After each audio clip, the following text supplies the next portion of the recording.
Door തുറന്നു പോയതിനെ തുടർന്ന് KSRTC ബസ്സിൽ നിന്ന് തെറിച്ചു വീണ് വീട്ടമ്മയ്ക്ക് ഗുരുതരമായ പരിക്ക്. കോഴിക്കോട് കൂടത്തായി അമ്പലക്കുന്ന് സ്വദേശിനി സീനത്തിനാണ് പരിക്കേറ്റത്. താമരശ്ശേരിക്ക് സമീപം ചുടലമുക്കിൽ വെച്ചാണ് രാവിലെ 8 മണിയോടെ അപകടമുണ്ടായത്.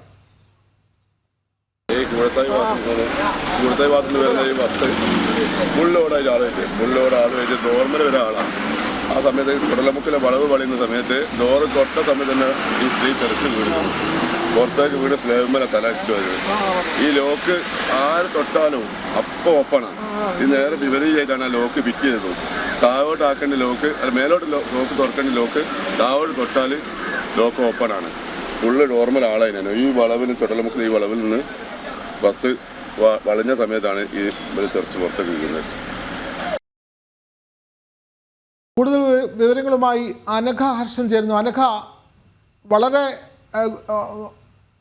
അപകടകരമായ നിലയിലാണ് KSRTC ബസ്സിൻ്റെ ഡോർ സംവിധാനങ്ങൾ ഉള്ളത് എന്ന് ഇതിൽ നിന്ന് മനസ്സിലാക്കുന്നു. അതായത് ഈ വളവ് തിരിയുമ്പോൾ അതിൻ്റെ ഡോർ താനെ തുറന്നു പോവുകയും ആ വാഹനത്തിൽ നിന്ന് ഒരു വീട്ടമ്മ തെറിച്ചു വീഴുകയും ചെയ്തു.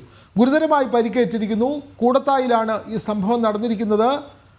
കൂടുതൽ വിവരങ്ങൾ അനഘ. വിനോദ്, ഇന്ന് രാവിലെ 8 മണിയോടെയാണ് ഈ ഒരു സംഭവം നടക്കുന്നത്. താമരശ്ശേരിക്ക് സമീപമുള്ള ചുടലമുക്കിൽ വെച്ചാണ് ഈ സംഭവം ഉണ്ടായിരിക്കുന്നത്. ഈ ചുടലമുക്ക് എന്ന് പറയുന്നത് ഒരു വളവാണ്.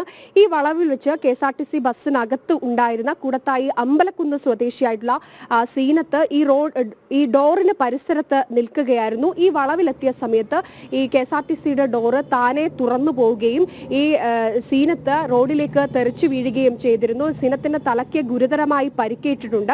വലിയൊരു അപകടം ഒഴിവായത്. ഈ സമയത്ത് ആ വശത്തുകൂടി മറ്റ് വാഹനങ്ങൾ വരാത്തത് കൊണ്ട് മാത്രമാണ് വലിയൊരു അപകടം ഒഴിവായത്. എന്തായാലും സീനത്തിന് തലയ്ക്ക് ഗുരുതരമായി തന്നെ പരിക്കേറ്റിട്ടുണ്ട്. ഉടൻ തന്നെ ബസ്സിലെ യാത്രക്കാരും മറ്റ് പരിസരവാസികളൊക്കെ തന്നെ വന്നാണ് സീനത്തിനെ തൊട്ടടുത്തുള്ള ആശുപത്രിയിലേക്ക് പ്രവേശിപ്പിച്ചിരിക്കുന്നത്. ഇതിൽ ബസ്സിൽ യാത്രക്കാർ കൃത്യമായി തന്നെ പറയുന്നുണ്ട് KSRTC ബസ്സിന്റെ ഡോറ് പ്രവർത്തനരഹിതമായിരുന്നു, അതുകൊണ്ടാണ് ഈ ഒരു അപകടം ഉണ്ടായിരിക്കുന്നത് എന്നാണ്. കൃത്യമായി ആ ഡോറിന് ഈ തുറക്കുന്നതും അടയ്ക്കുന്നതുമായി ബന്ധപ്പെട്ട ചില സാങ്കേതിക തകരാറുകൾ ഉണ്ട്. അത് കൃത്യമായി ഇവർ ഈ സംഭവവുമായി ബന്ധപ്പെട്ട് ബസ്സിലെ യാത്രക്കാരൊക്കെ തന്നെ ചൂണ്ടിക്കാണിക്കുന്നുണ്ട്. എന്തായാലും വലിയൊരു അപകടമാണ് ഒഴിവായിരിക്കുന്നത്. ഇന്ന് രാവിലെ 8 മണിയോടെയാണ് ഈ ഒരു സംഭവം ഉണ്ടായിരിക്കുന്നത്. വിനോദ്.